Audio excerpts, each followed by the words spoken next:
Hi, welcome to Test Guy TV. It is our third ever episode, and we're still talking the college talk. But today it's My Kid Won't Talk College, inspired by a conversation I had yesterday with a really awesome mom. She's pretty exasperated because guess what? Her kid won't talk. And I said, "What happened?" He said he liked X university, so I asked what he needed to do to apply. Her son shut down. She doesn't get it. Her son needs to have a plan. All of those things are true. Now, I've had over 1,000 students. That means more than 2,000 parents and step parents. And I see my job at the family level with something as big, long, all encompassing as college admissions. It is a family process, and the families that pull it off best, outcomes, stress, low stress, personal growth, do a few things in common. Now, the tools are actually really foundational, but they're kind of harder to apply in some ways because their mindset shifts.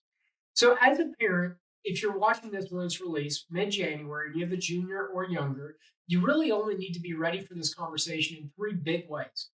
Do you feel like college is an opportunity or a threat? Check out our video on that. Are you curious about college? Again, you, and confident you can find the answers you need. Do you know what everyone's job is? That's it. So today, I'm pushing you to give space and create an I don't know yet environment. To understand why, let's look at it from your teen's perspective. Now, the truth is, in high school, like seriously, 99% probably of high schools, public, private, boarding, I don't care, have no way. They don't explain college admissions in a systematic way. Guidance counselors, over a third, have no training on admissions and they have 500 plus kids. So, in that environment, there's no context. So, an older friend's rejection means to your child that they don't have a shot, or someone's acceptance means they don't stack up because they're not exactly the same. They don't know enough to figure it out. And there's so many individual answers here.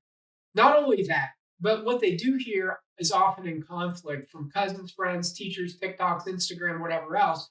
The internet is a quagmire, and there is no context in a 2-minute video. College is big, college is monolithic, college is it represents their entire future to them.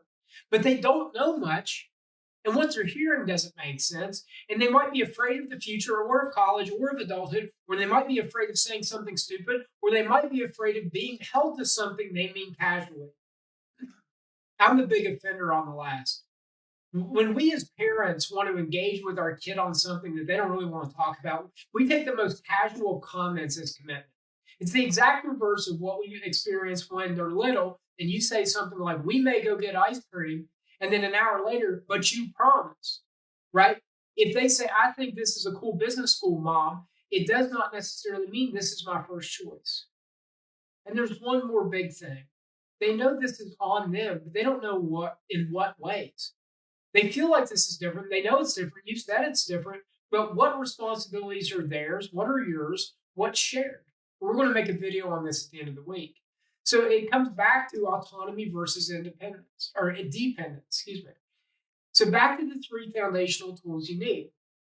The whole conversation, you, them, everyone, needs to shift from the outcome to the process. I promise you, if you focus on the process, the outcome takes care of itself. Believe you can handle this process, and so will your kid. For example, if you hear two things that can't be both true, the natural response for many parents, because I get these calls and texts, is, "Oh, the system is crazy. It's so hard. It's not fair to our kids." That can all be kind of true, especially the crazy part. But saying it to your child is digging you a hole. Say instead, "Hey, child of mine, we heard two things that both can't be true. Let's figure it out together. See if first if it matters to you, and then if it does, which one, if any, or either is right." That's the opportunity. You can get an authority, you can get somebody like me, but please shop carefully. But you can really establish that the kid can be their own authority. You can help them with that, college counselor or not. Because the ability to systematically unlock a big, intimidating process is so vital in real life. It'll matter to them 50 years from now. So if you're not in a college conversation with your child, odds are you're having a different conversation than your child is ready to have. Our next video is two concrete ways to start the college conversation geared for kids who know deep down well, that you know deep down that they won't start on their own. Because there are those kids out there, and that's okay. You can jumpstart them.